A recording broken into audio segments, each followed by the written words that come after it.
So okay, here is my list. I'm pretty honest about it. I mean, this is what we have. We have different colors. The only person who knows what particular color means is me and myself. So let me start. It's sorted by category, and I would like to keep commercial aspects for the ending, right? In case we don't have time, we'll not touch these hot potatoes.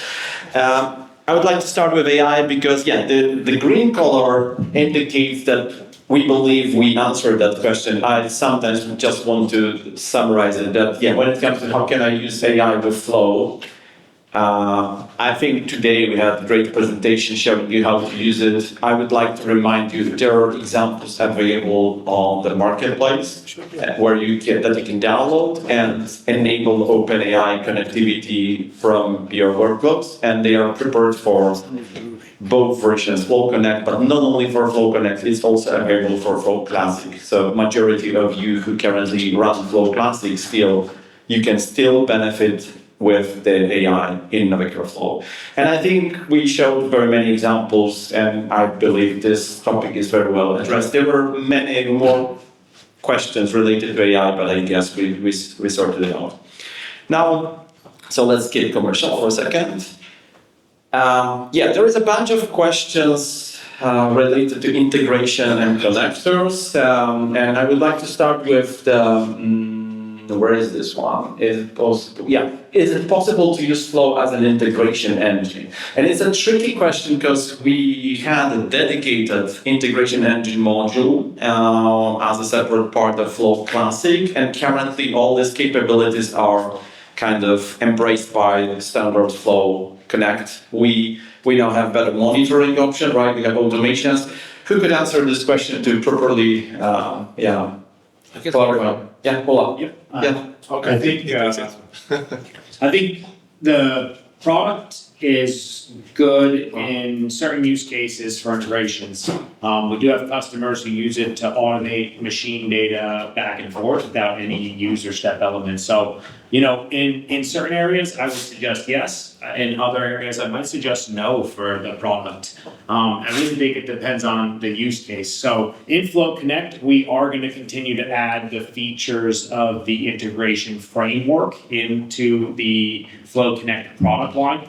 A few features that I think we're missing are things like observability and the ability to re-execute a failed integration. Those aren't currently there. But I always use this example that if you fail a step in a machine workflow, if there's 10 steps and you fail at step 7, you may want to edit some data at step 7 and reprocess steps 8, 9, and 10. That's some of the benefits that the integration framework brings to Classic that we want to move over to Connect.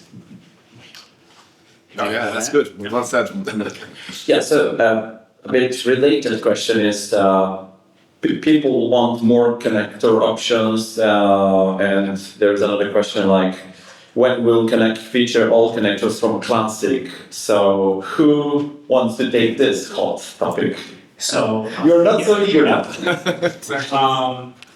So the connectors are, look, generally speaking, what we see is that all of the programs that you're using today are mostly moving to the SaaS. And because of that, RESTful web services are available for all of us to use. I don't think we use that connector enough to be successful at communicating with third-party services. So we've spent a lot of time focusing and will continue to spend time focusing on the REST connector because it's probably one of the most powerful connectors that we have. That said, there are times that we do need to connect into legacy systems. Those legacy systems may not have RESTful web services. We do have a few of these connectors still in our roadmap. Things like SFTP is currently not available in Connect. We do need to do SFTP. There's no other way to connect to that system. So we will have some. The last question you asked, though, was, will we ever have all the connectors? And the answer to that is no. We won't have every connector that we have in Classic in Connect. We have an Active Directory 2013 version connector in Flow Classic. Have any of you ever used that connector? Right. So we're going to depreciate some of the connectors. That list is publicly available today on our documentation. So if there is a connector that you're curious of, will it make its way to connect? It is all available at docs.novacare.com. Yeah, I wanted to mention that. And I would like to add one more thing, if you don't mind. The REST connector is pretty generic, but we also have a concept of the small script modules that we treat as writers for particular API calls as we prepare for Infra-free and especially for IFS Cloud, right? So we have a library of flow script modules that expand the standard REST connector, which is purely generic. But with the who will be my replacement? I got you close to you. Yeah. And please tell my wife. No, really not. So with that being said, it's not just the connector as a connector, it's also the library of functions that we deliver together with the connector to make it easier to interact with particular system. And I would add another layer on top of that, which is AI Copilot, right? And after all the presentation, you should understand what I mean by that. But I have another question related to connectors. Let's make it like this. Could you use both OData and SQL connector to IFS? I guess in that sense we talk about IFS Cloud. You guys want me to take this one again? Yeah. Okay. All right. So we have some generalized suggestions on the way to go about doing this inside of the new product line. When you think of IFS Cloud, there's two ways that you can host it, either IFS Cloud hosted in the cloud or IFS hosted on-premise. Now, when you go with IFS on-premise, you do have access to the Oracle database. That is something that you can communicate with. That said, it does require very specific licensing to use third-party communication to that. And we should also note that the permission layer in IFS Cloud exists in only the projections via the REST APIs. So the downfall of what I'm telling you all here is that if you communicate via that Oracle connector, you're sort of bypassing the permission system. And that is a risk, right? Does it mean that your ability to communicate via PL SQL code is there? It is, but it comes with some risk that you'll need to weigh. Now, what we've seen customers do in a few of these cases, I'll give you a couple examples. We've seen customers accept that risk for reading data. So they'll query data out of the system via the Oracle connector, but then when they push data to the system, they use the REST APIs. And that means that their transition is a little lighter to the new product. We've also seen customers use fully the Oracle database connector to do everything. And then we've seen customers actually choose to leave the Oracle database connector initially and then transition apps slowly to the REST connector. So for the customers, again, who sit on, the answer to your question is for the customers who sit on premise, yes, you can communicate to the Oracle database with those implications and risks that we just talked about. For the customers who are hosted on IFS Cloud in the cloud, the only option is the REST connector. And I think... Yeah, please. No, I just want to leave this to Andreas to tell you a little bit about generative modules, because that's SQL generally used in IFS OData, right? Yes, so what we do when we generate the IFS OData modules is that we are reading the definitions of the projections, and then we generate code to make it available to you as a flow developer to make those like SQL-like query. So we are automatically generating these kind of complicated OData codes in the background, and you can write more like queries. I need to comment on that. I think that this is really similar to SQL, development experience when you develop new application. And the reason for that question is probably that if the customer already has a solution that is based on SQL and you have like hundreds of code builds residing in all these applications and you migrate to IFS Cloud, for instance, you don't want to rewrite all these code builds, right? So even if the new modules are similar, they are not exactly the same. And that's why a smart strategy that Paul mentioned in the end is to maybe use PL/SQL access for a while and then gradually transition to the official OData API. Johan, you wanted to add something? Yes, speaking to a customer the other day, I heard of one customer that was actually reading through the quick reports in IFS Managed Cloud. So the SQL statement becomes saved as quick reports, and then they were able to access the data through REST, I guess, to get the data. I mean, there's the option, there's also the option of writing custom projections, right? And taking your PL SQL code directly into IFS and then publishing that as a projection. So I think the right people to answer these questions are probably the services individuals who aren't here because they do this on a daily basis. But I think there's a lot of options out there. But technically, product supports both options. Yeah. So last question related to connectors, and we can go away from this category is, are you planning to create a dedicated connector for in-for M3 on-prem? Mike? You guys, should I just get all three? Oh, it's like passing. Yeah. So, the answer is right now, it's in the roadmap. It is a little bit further out. We still have the SFTP connector and the ODBC connector that we're going to go through in the next quarter. After that, we are looking at bringing on a few other legacy connectors that our customers are in need of. What I can tell you is that we drive the demand of those customers based on the amount of times that it's utilized. So the reason we're doing SFTP next quarter is because we have X amount of customers who utilize SFTP, and that is over the ODBC type connection. So as we continue to find the customers who actually utilize those connectors, it can help move that up in our roadmap. And my next board may be actually in this quarter today. First Yeah, it's the first one. But considering potential delays, it could be also the next quarter. Okay, performance related. Is it still you, Paul, or who will answer?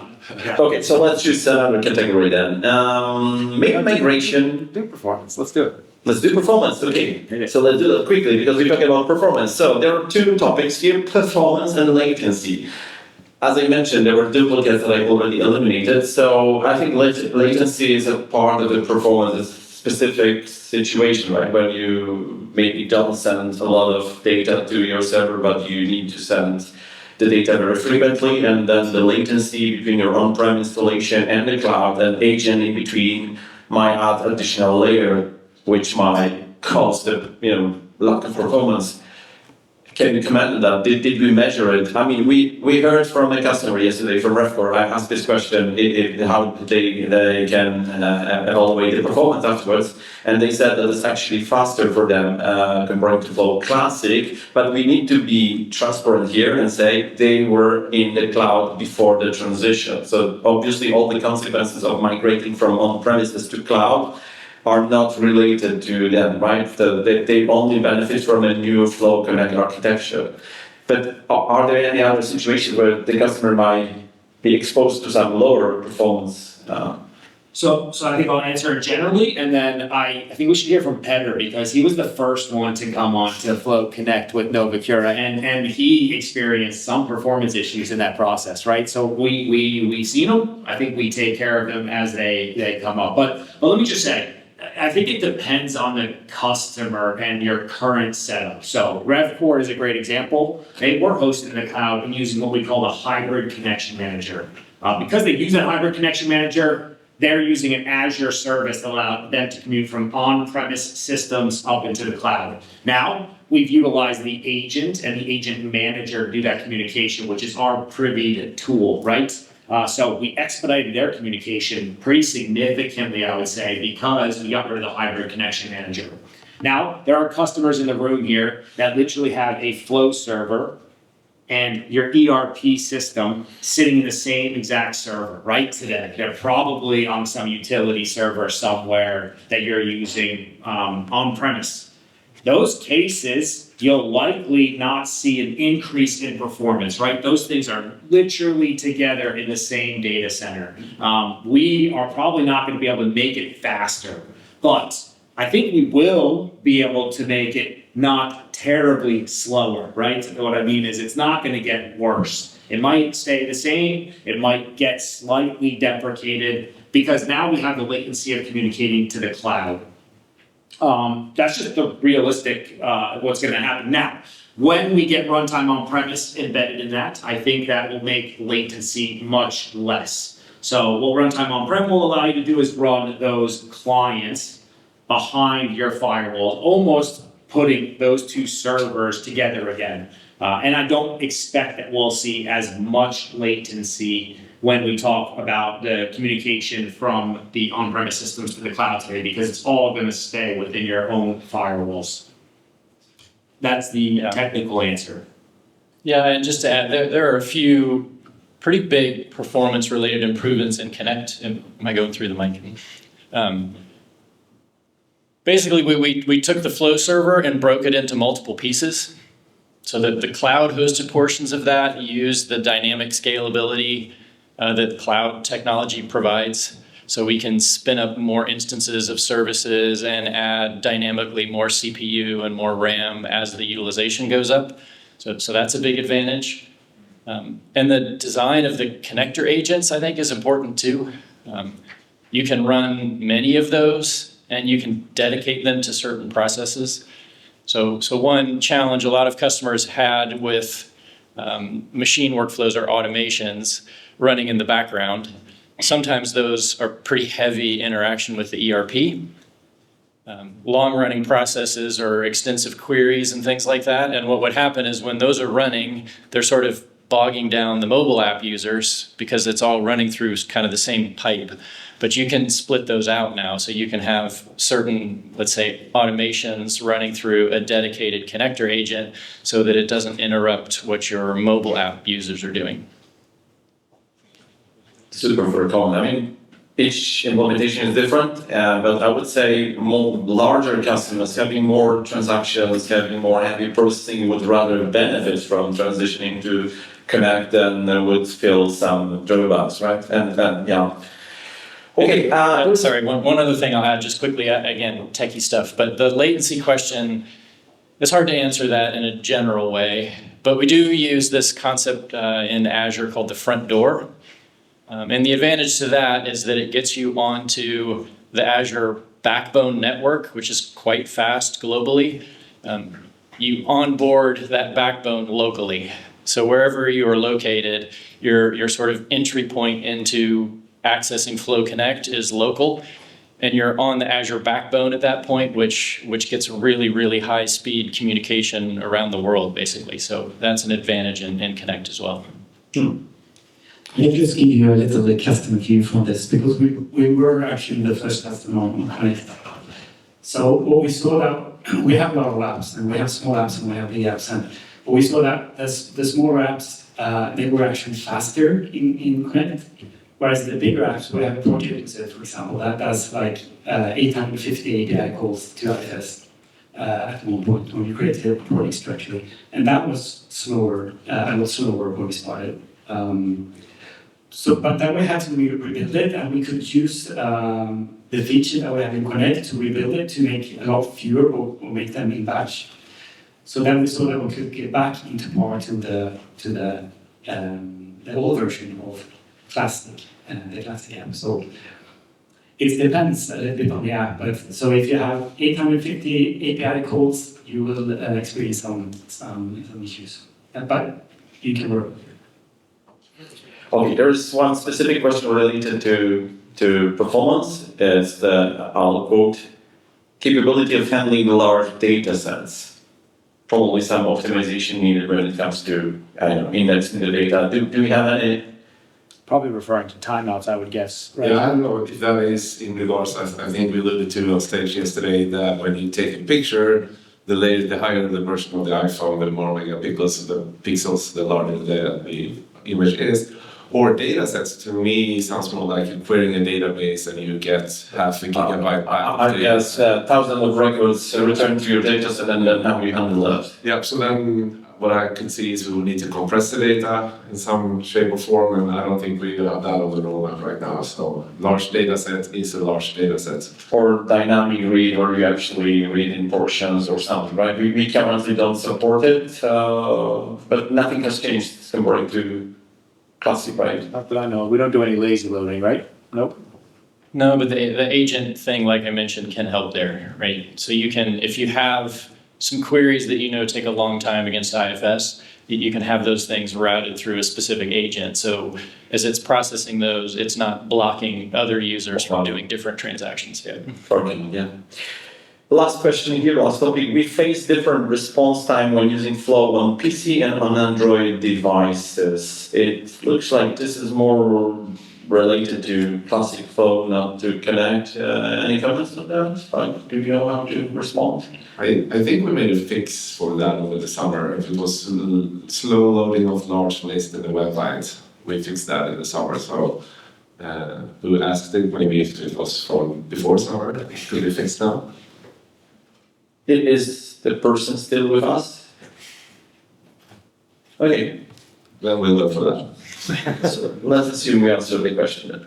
I'll give you guys some relief and I'll come to the marketplace area for a second. So I'll be talking to myself now. I'm responsible for marketplace. First of all, there was a question related to offline usability apps. So I guess an example showing how to use the new offline capabilities just delivered for Flow Connect. So there is a specific tutorial on the marketplace just published that illustrates how to deal with offline capabilities in Flow Connect. When it comes to offline capabilities embedded in existing IFS mobile recorder application, this has never been developed that way. So the current mobile recorder application we have doesn't support offline, but it is on my roadmap. I believe it was a really missing element of the mobile recorder application, the standard we have. And we are going to add this functionality. We will start developing it this quarter. From yesterday, it's this quarter, right? So that was all related to offline. When it comes, there is, sorry, this is migration, so this is not mine. Now, production flows, better operator, shopper execution view. I guess I know who wrote this, and I already talked to that person, I think.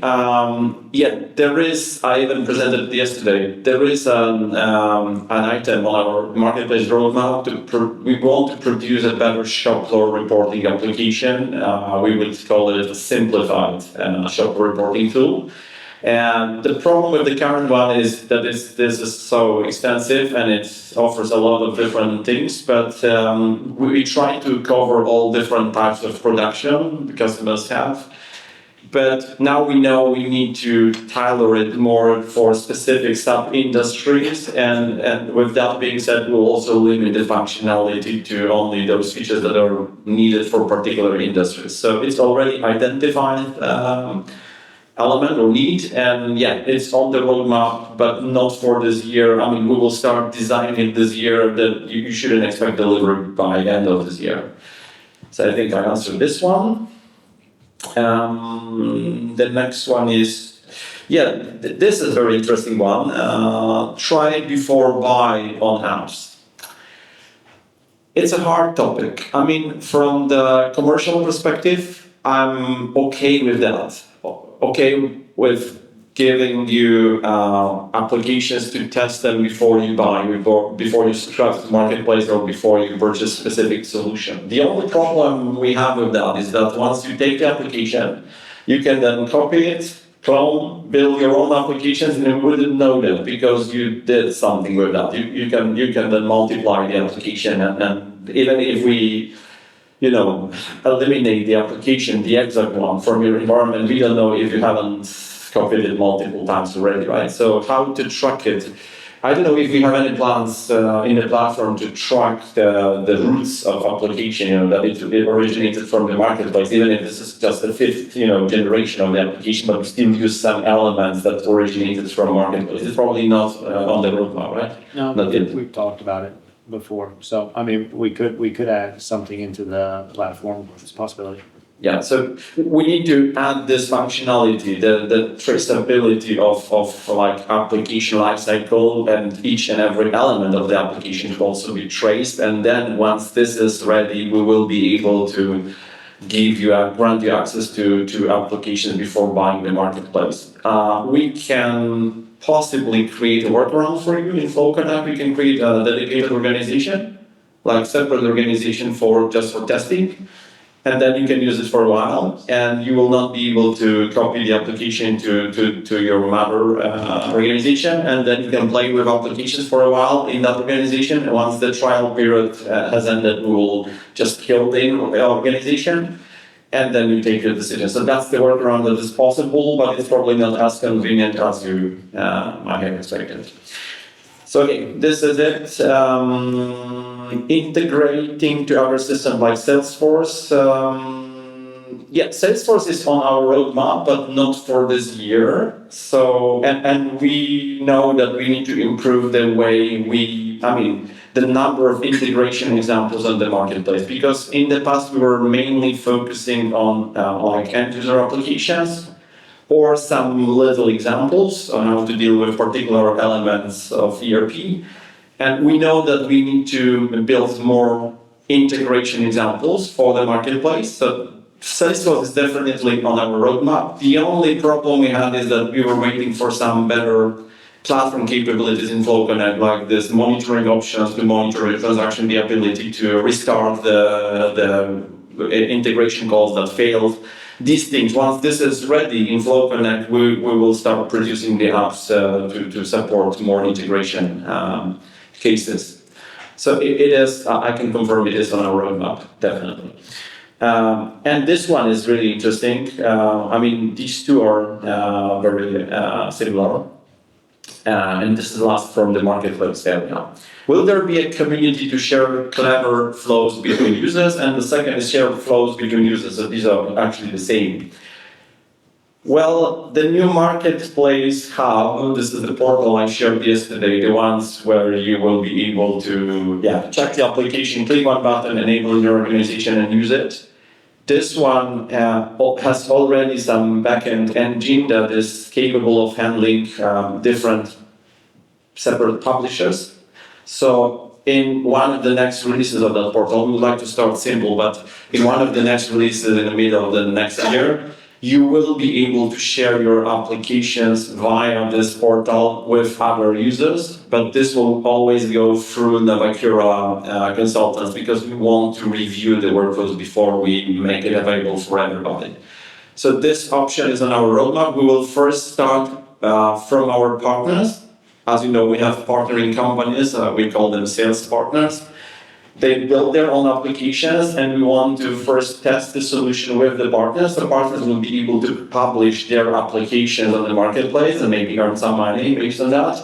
And once we stabilize the solution, we know it's secured and the quality of workflows are okay, then we will enable all customers to do the same. Remember, you need to get your internal permissions to do so, because you might unveil some private information, right? They're your own company property. So it's up to you if you want to share it and if you're allowed to, but technically it will be available in the second half of the next year, because we have new portal platform for that. I hope I answered this question. So now let's jump maybe to commercial aspects to activate our COs. So the first is, I'll start with a simple one. Where is this one? Consultants should not cost extra licenses for development. I read this topic as we want free development licenses, so the Navacura should only charge us for the end users, not for the developer users. This is how I interpret this. I'll read it once again. Consultants should not cost extra licenses for development. I think that is present in Connect. The user is a user, regardless if you are a developer or an end user. So I think it's there in Connect.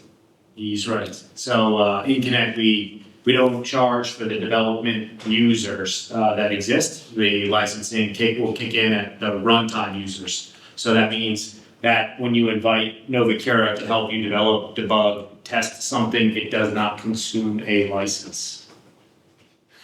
That's you've got to leave them. applause that usually happens.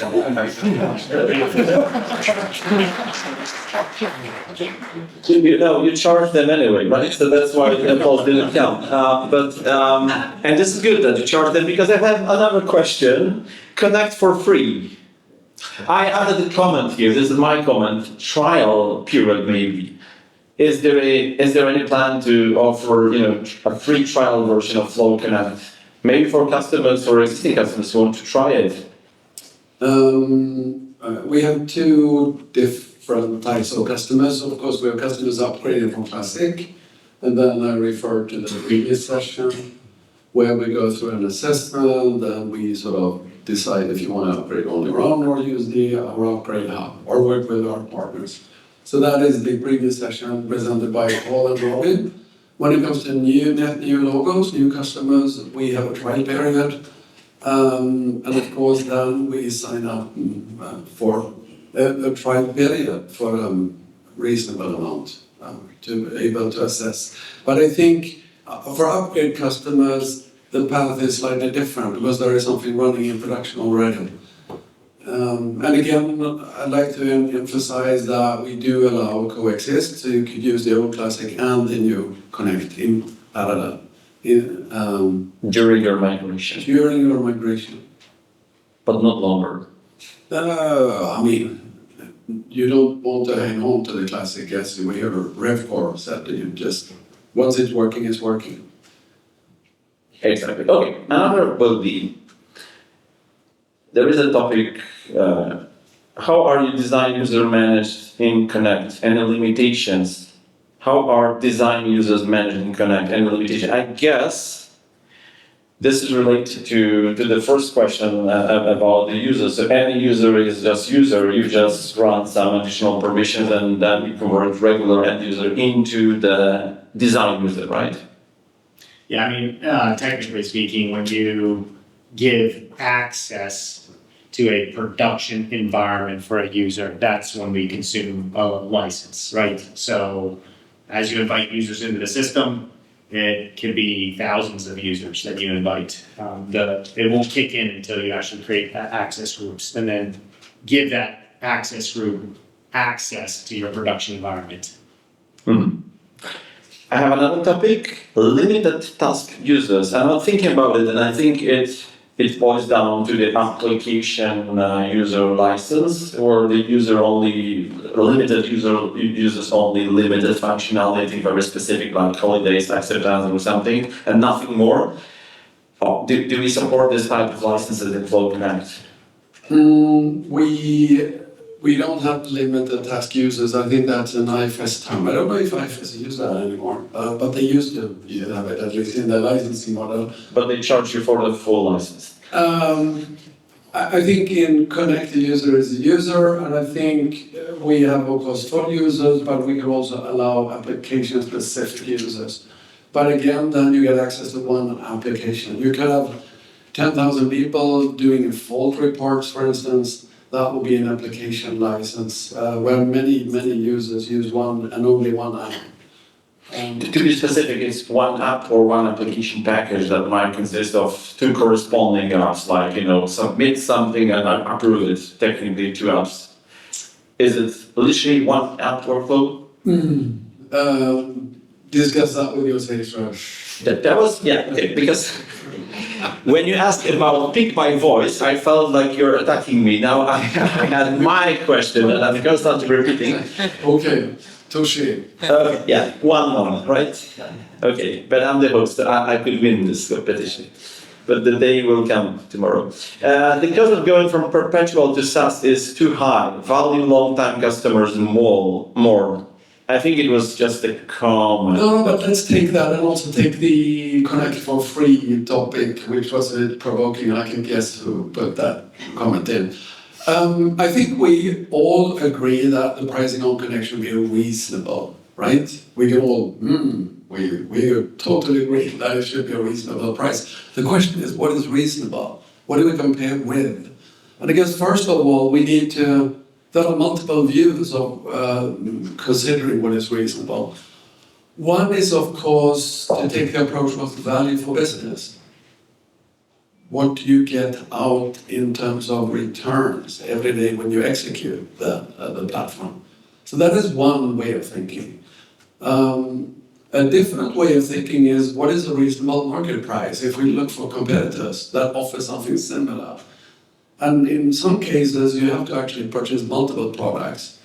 You may have to look at Boomi for integrations, you may have to look at PPA in IFS to get the process engine, and then you have to look for another mobile solution. So there could be, what we sometimes refer to our software as the Swiss Army knife. You get multiple capabilities in one. So another approach to think what is reasonable is to actually go out and scout and look what does the market look like. Thirdly, I think all software vendors have had a kind of a tough time recently. We have tons of technical challenges. Of course, we did a massive upgrade from legacy software to state-of-the-art, moving into the software as a service, multi-tenant, corporatization, and all these new features that Greg and Paul and the others have mentioned. On top of that, we have this geopolitical situation, which also, gave things up a bit. So now, of course, on top of that, we have to containerize all this brand new technology and make it super safe in order to support defense customers, etc. So given all of this, all of these are different angles in terms of what is reasonable. Of course, we have a standard price list, and we will refer to that when we believe is a reasonable price. And you can reach out to your local sales rep to ask for the price. Of course, we provide a discount for a longer commitment. I mean, because at the end of the day, if we feel that you can come into 1 year, 3 year, 5 year, it provides a stable revenue for us, and we can make even more investment. We can hire more people, invest more in AI and into the platform itself. So longer commitment period, of course, is interesting for us. So that's a way to get a better deal, I think. So I'm just considering some of the aspects here. So the bottom line is what is reasonable. We believe that we have a reasonable price in our standard price list. And I think some of you are looking at what you pay today. And then you look at the new pricing and think, oh, that's expensive. But again, the entire platform is brand new, is rebuilt, is state-of-the-art. And we've invested $50 million, maybe $150 million in this kind of platform. So it's been a massive investment from our side in order to keep this software valuable today, but also into the future. I would like to add one thing, because I'm trying to wear customer shoes. Basically, I should sit on this chairs right now, right? Maybe one. And, you know, from your perspective, the Flow Connect system, yeah, it offers very many new features, but basically, looking at your current processes and your business, it offers similar functionalities. Like, yeah, the warehouse manager or operator will still use the scanner to count the goods on the shelf the same way, right? Almost the same way. It makes the life for software developers slightly better, or very better, much better, but from the end user perspective, it's not super different. But please understand, this is just the beginning for us. We're converting our car, our SUV, from the classic, fuel engine. We call it internal combustion engine or something like that, right? Very sophisticated wording. So we converted the car from that platform into the fully electric, motor-based platform, right? So it was the conversion. And when you look at Volvo cars, right, they have similar models. They just differ when it comes to the engine, but it's probably a totally different platform. Everything is different, but they look. And we are in the moment right now where we are finalizing the transition, right? We have the new product, which is a great successor to the old product. And from this moment, we will still keep the same investment level, and this will be addressed to produce new features, net new features, right? So I think you should see the boost when it comes to the stream of delivering new features, right? Am I correct? Absolutely. So with this evergreen concept, there will be daily, different, somewhat bi-weekly or something, continuous improvements in the platform. But also new outstanding features, right? Totally differentiating the new version from the old one. It will be much more visible because we were digging like the foundations like currently for 2 years or 3, and now we're above the ground. You will see much more new features coming. Okay, let's stick to another question, which is: do you offer fixed price on converting flows to Connect? Yes, we do. So if you decide to use the upgrade hub, we kind of do a sandwich or something soft on top of something hard on top of something soft. So I mean, we do the initial assessment together. That is sort of soft. It will take some time in order for us to prepare. Then we send down your existing workflows to the upgrade hub, and then we could come back with a fixed price. Of course, as we deliver, if we deliver or a partner deliver, we will add T&M on top of that to tune it in. So it's kind of a mixed mode. But the bulk work, the actual upgrade is a fixed price. Because we believe it's also really valuable to spend those extra hours or days close to the customer to do the fine tuning in order to get the acceptance. And that's really hard to estimate. It's better to use that on a T&M basis. Yeah, I think you answered the question. Will cloud-hosted agents be part of the license cost? I take that. Yeah. So the thinking is that we will at some point do cloud hosted agents. So we talked a little bit today about needing to host, a machine to host an agent. In the future, we want to have cloud hosted agents. When we do that, recognize that there are a couple of key differences for us internally. It means all the communication will funnel through Nova Cura services hosted in the cloud. So when we do that, there will be a cost implication. We haven't assessed those cost implications yet internally because it's still a few quarters out in our roadmap for when we deliver cloud hosted agents. The plan would be to set one of these up ourselves and then ultimately see the impact of the cost. And what we'll probably do is provide one to each customer so that they can use. And then we would have some costs aspects that would come along with adding additional ones. And then those obviously need to be capped at some point, right? How much communication can go through a cloud hosted agent at any given point. Yeah, thanks. Downtime for jumping to another category, I randomly chose IFS related. There are only actually 2 topics. I have 3 rows in my Excel file, but there are 2 separate topics. So I'll start with the first one. Move to Connect before, after, or at the same time as IFS upgrade. You did it. The answer is yes. Yes, before this one. I guess. So I think the clear answer was move to Connect before. So that was previously mentioned this morning. So I think that was what we recommend. We obviously to support both processes. I think you should move to Connect now. Yeah, but look, I mean, if we want to talk about So the you will details, now better remember, right, with this comment. I said before you spend all your money on IFS upgrade. Yeah, exactly. Everyone will now remember, right? Ultimately, the transition is just a smoother process. If you guys move before than after, that's really what it comes down to. Us taking applications over to Connect now, using PL SQL code, it is simpler. The import process is much simpler. It works quicker, and therefore you get value faster. If you choose to go after you go on to IFS Cloud, the downfall is you have to make some decision.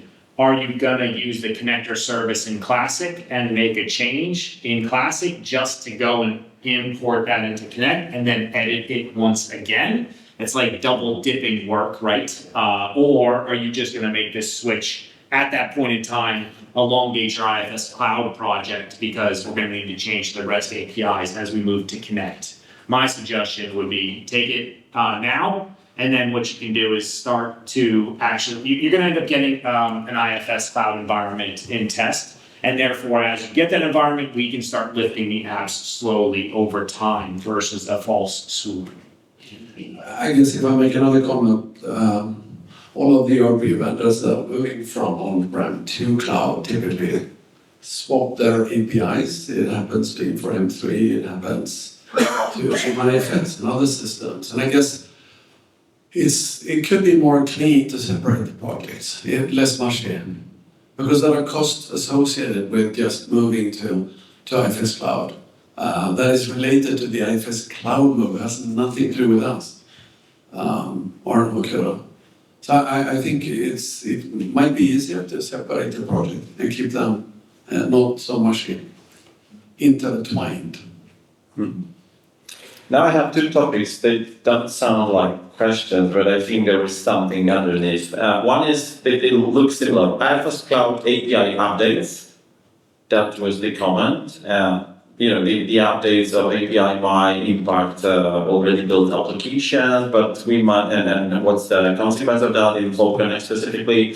But it could also be the question about if we have any functionality that will help us better identify the differences between different IFS releases, right? And especially since we produce these modules, right, that are like wrappers for the API calls.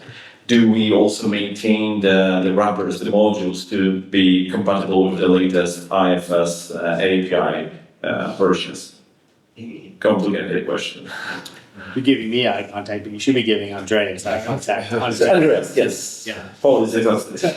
Yeah, I mean, when IFS releases a new version, so then you would typically update your modules to the new version, so regenerate them. But that means that you also have the old version of the module available.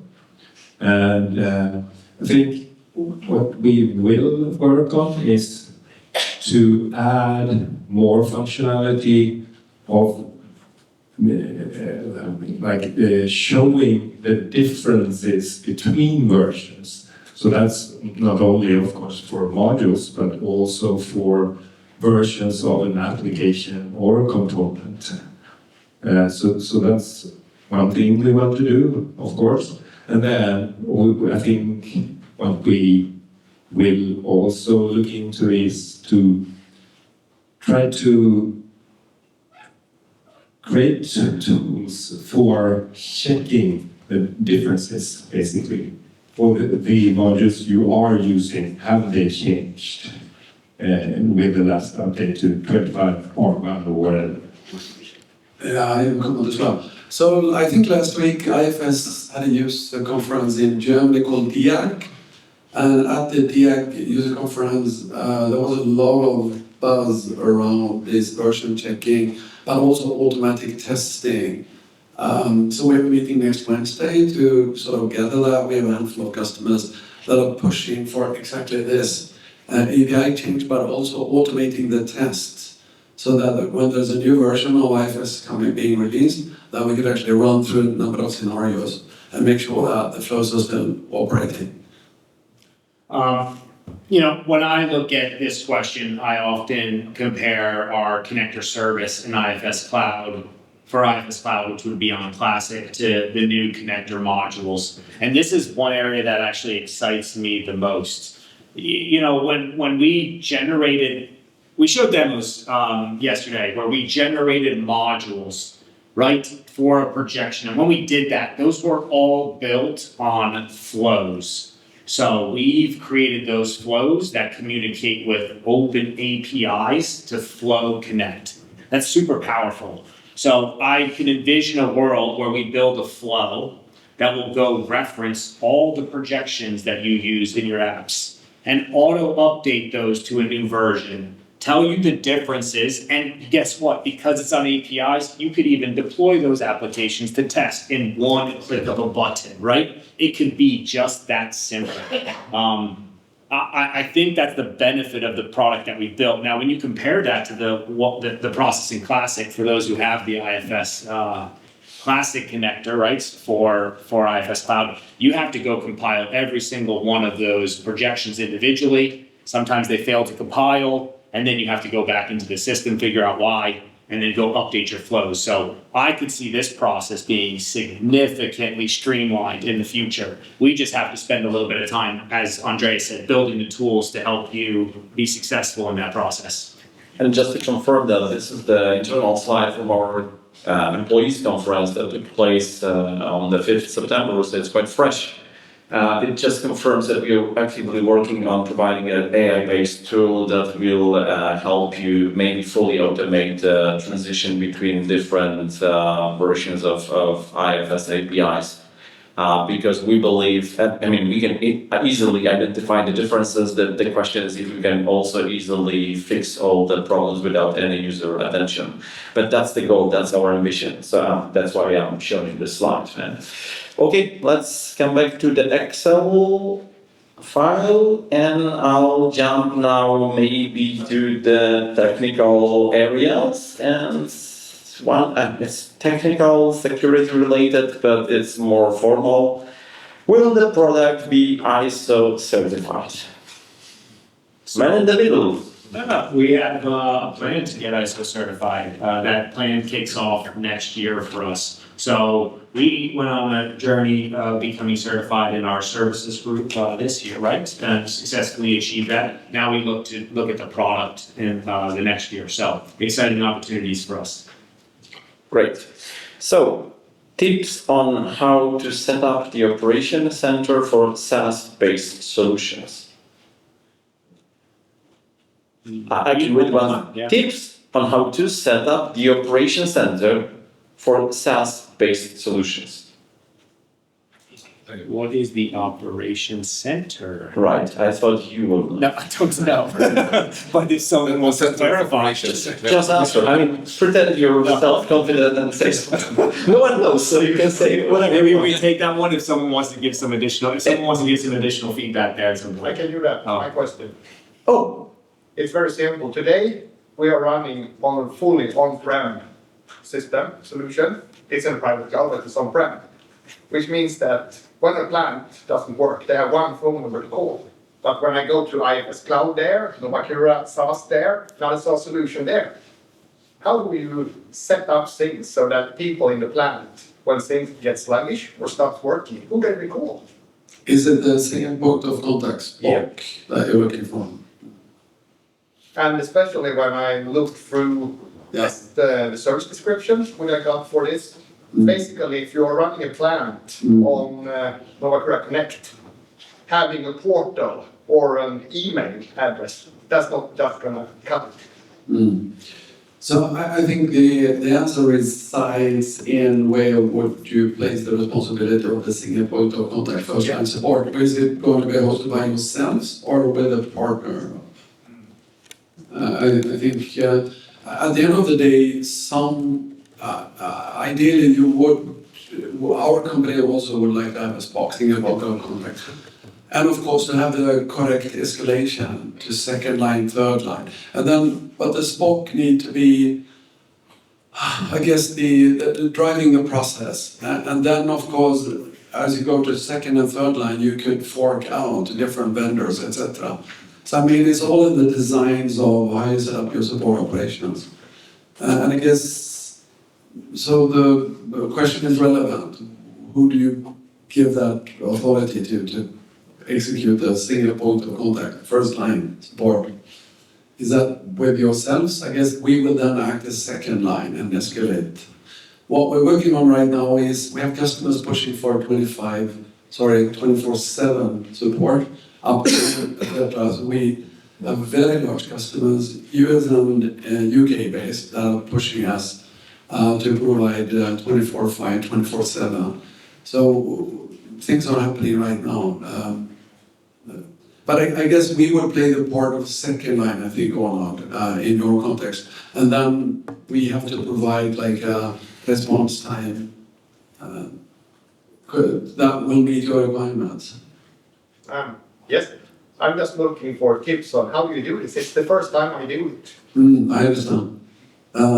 I noted this topic to not lose it from the radar because it was evident clear, and I want to come back to that. Maybe not now. We need to better prepare as you referred to, service description and the way we will handle this, because it's not only for elite racing, it's also for very many others, right?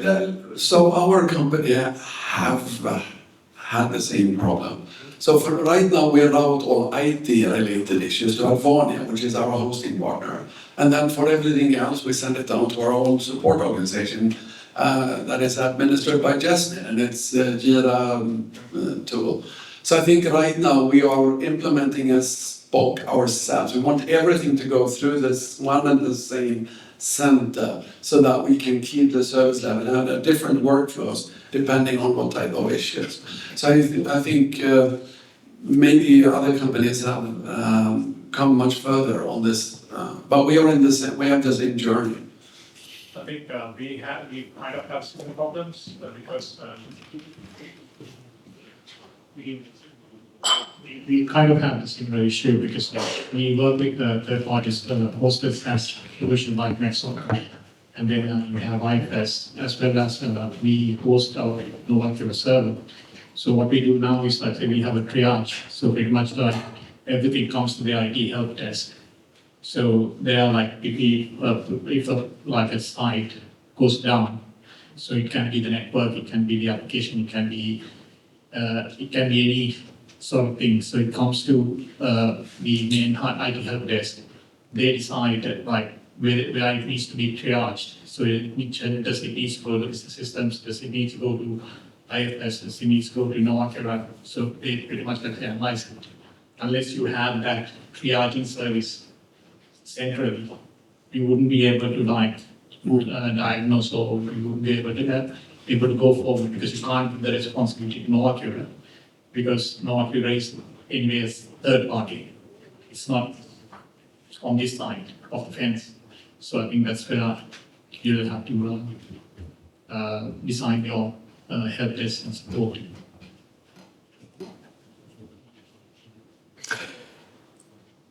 I have to inform that we only have 15 minutes left for the panel discussion. I'm not sure if we will be able to touch all the topics, but I'll do my best. We managed to respond to very many of them. I'm happy. So, and I'm asking you for very precise, responses if something can be responded directly. So, easy to access other APIs in own tenor. I guess if you already have Azure installation, right, something, this is the one, this is how I interpret it. You have your own Azure environment and you have other systems that are visible in that regime. Or is it to use our own APIs, maybe? I don't know. No, it should be tenant, I think. Yeah, then this is how I interpret it, yeah. If this is referring to Microsoft APIs, the Graph API is a good one to look at in your tenant. If it's referring to APIs that Novacura Flow offers as the organization, then we offer an open API specification that you can use to communicate to our RESTful web services. I only know what's... Leave it with that, make it clear. Yeah, so let's skip that one then. Anyone who wrote it is in the room? No. Okay, next one. Do you have any concerns regarding running on user devices? Like bring your own device. Yeah, this is how I interpret it, yeah.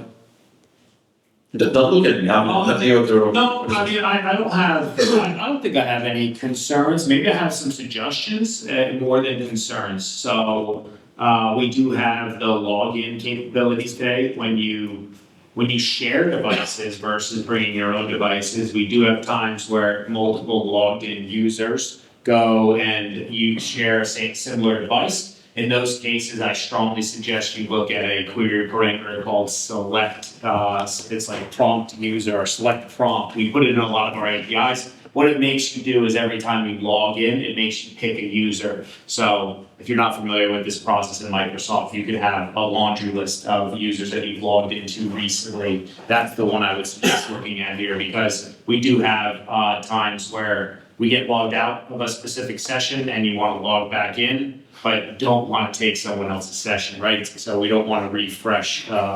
If Ola logged into my cell phone for some reason, I don't want to be Ola for the rest of the day. The only other thing I'd add there is we do third-party penetration testing on this stuff, and what's on the mobile devices is a huge part of that. So I think in general, we're not concerned because it's part of what we test for. Yeah.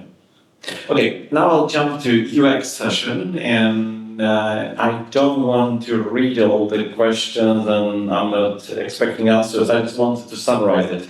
We received a lot of feedback when it comes to UI, UX, the capabilities you expect.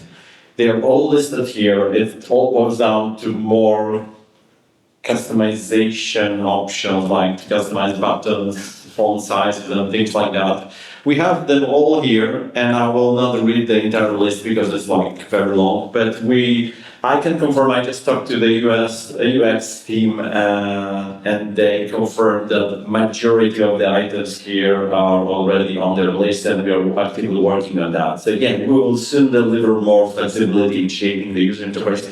Even in your roadmap presentation, there was a slide. I don't know how far we are from that moment, but there was this very complex mobile user interface when you said, yeah, it's always a struggle balancing between complex and simple, right? But maybe if we offer complex user interface possibility, but we don't force customers to use all these fancy whistles and bells, that's the optimal path. So we are going to enable more flexibility in shaping the user interface, that's confirmed.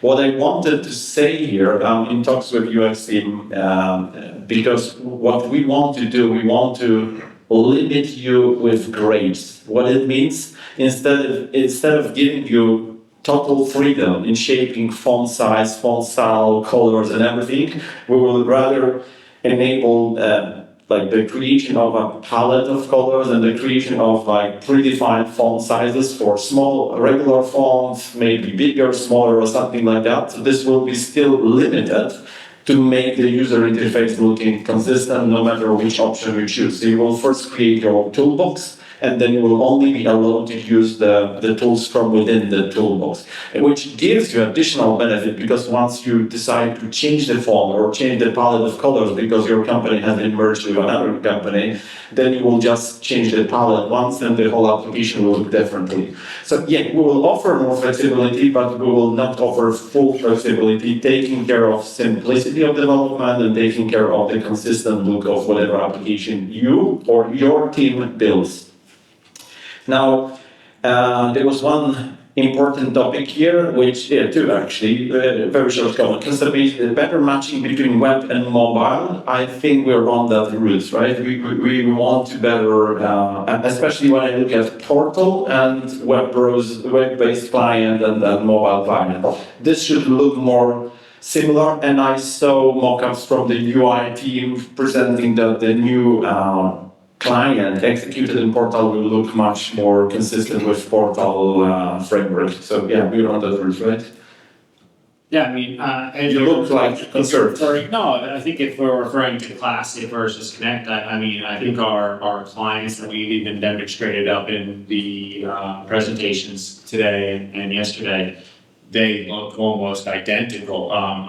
With minor changes in the ways that you handle certain functionalities, like camera inputs might look slightly different, and maybe grid layouts because you have extra space, right? But generally speaking, the look and feel across clients is getting closer and closer.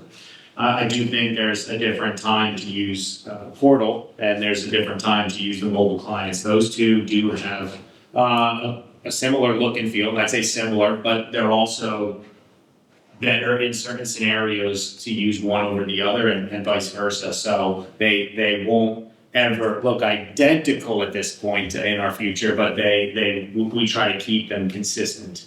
I think what we will definitely improve is the interaction with workflows when you use them inside of the portlet.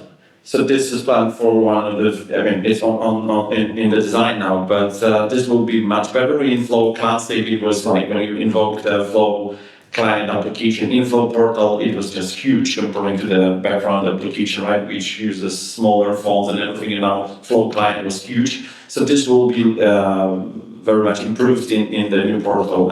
So yeah, we have it on the roadmap. And the last topic related to UX here that I wanted to mention is possibility to browse started apps.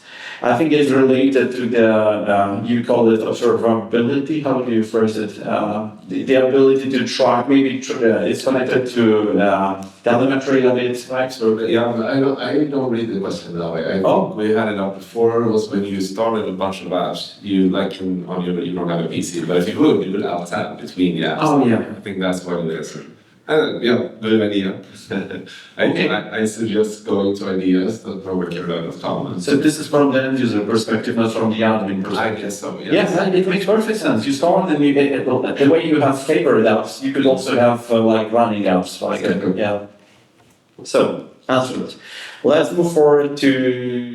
We have migration related. We have development tool like more Flow Studio related, and these are the two remaining categories here. So. Which one do you want? Who supports migration related questions? Please raise your hand.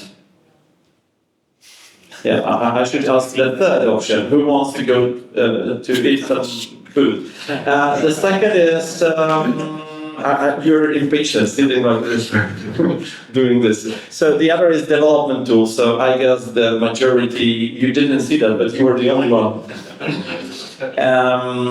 So development tools. Now there was a topic. Will we be able to debug in prod for Connect?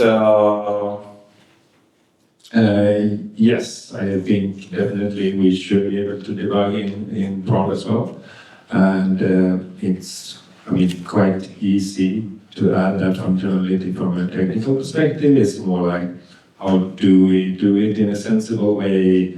Is it something you automatically get as an admin, or do we have some kind of secret key combination, or how do we invoke the debug mode? But yes, that is something we want to add.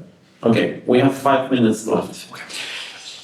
Possibility to debug line by line in script steps. Yes. Thank We you. want that. Yes, it's enough. But is it ready now or? No, but can I say? Yeah. So this quarter, Q4, we will work on the debugging experience, working with the new core designer. So we'll probably do a lot of things regarding debugging. Another question here is, do you plan to implement more version control tools, example, trace change per step? I think we described it yesterday, right? There is this comment, auto-generated comment added to the commit operation, right? And we also discussed that it was during the roadmap session, right? That we can do a step, there was a question from the audience, right? We can do a step forward and we can also summarize all the changes we did between a totally random version, right? Correct? Yes. So You're very concise now. The way the new designer works, it's a completely new way compared to the Windows designer, where we work with a full document in the Windows designer, document meaning the workflow you design. But now the new designer, we are working more with the changes, so it's a list of changes, and that makes it more efficient. So when we are saving things to the cloud, we just send the changes, we don't need to send the full document. But it also makes it easier to do these comparisons and present what did this user do. I open a document and see someone else has worked on this, what did they do? So it's more how do we present it in a good way, so not too much information. Yes. Yeah, simplicity versus flexibility as well. Is there a roadmap for Connect to return to low-code machine step like easy input output steps? Yeah, and as we talked about in a lot of the presentation, how maybe it doesn't have to be like the way it works in plastic, that we have a list of you need to click. It can also be that we have AI tools that you get help to generate the scripts or the functionality you want. So there might be a lot of different options there. But not necessarily identical approach. Yeah, exactly. So last one, and this will be really the last one. Sorry for skipping migration, but I think migration items were quite well addressed in the second to last presentation. And considering the fact that no one has had questions related to that presentation, right? And I assume all the questions have already been answered. So last question related to development tools is, you call it a low-code platform. In the flow builder, you need to make the code for what information to get fields and API. How is that low code? I think people are questioning if this is still low code if we put so much attention to flow script. And Paul, I think you're the best person to say that AI will then help you generate the high code, right? We all know where this answer is going to go, right? But I think generally speaking, there's a difference between no code and low code, right? So we are a low code platform. And when I look at low code, what that means to me is you don't have to run Visual Basic Studio and write 100,000 lines of code to execute a mobile app, right? We take a lot of that complexity out. We take out the complexity of deployments. You don't need to compile applications and deliver those to the app stores, right? We take all that complexity out of the process. Now, with that, you're right. We did spend a little bit of time making what we call maybe a low-code connector, but it is not a no-code connector for our RESTful web services. The hope here, and we went this direction very purposefully, because we do believe in the path of AI. We really think that the future will be natural language communication to build out REST steps to any third-party service. So no longer should we live in a world where you have to know how to write that script. You should be able to communicate with a bot that says, I want to call Salesforce customers and see a list. That's the dream, right? And then what happens is the script gets generated behind the scenes for you.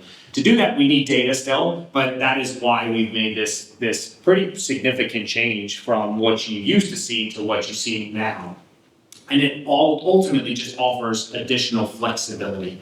There are a lot of benefits that come with that high code connector as well that we don't often talk about, because batch calls, right? Much simpler in the new process over multiple APIs, using FlowScript to join the data automatically. Those are things that you can't do in the other connectors. So there's a lot of power that comes along with that high code as well.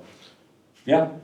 Any other comments? I think that was our foundation for enabling the future AI-oriented transition, right? It's what you currently observe. It might look like more high code, style, but it's just the first step we took on purpose because we see some bigger picture in the future when the AI tools will be more capable and so on. So please treat it as the first step towards the full natural language development approach. And Vibe coding. Yeah, exactly. Vibe coding.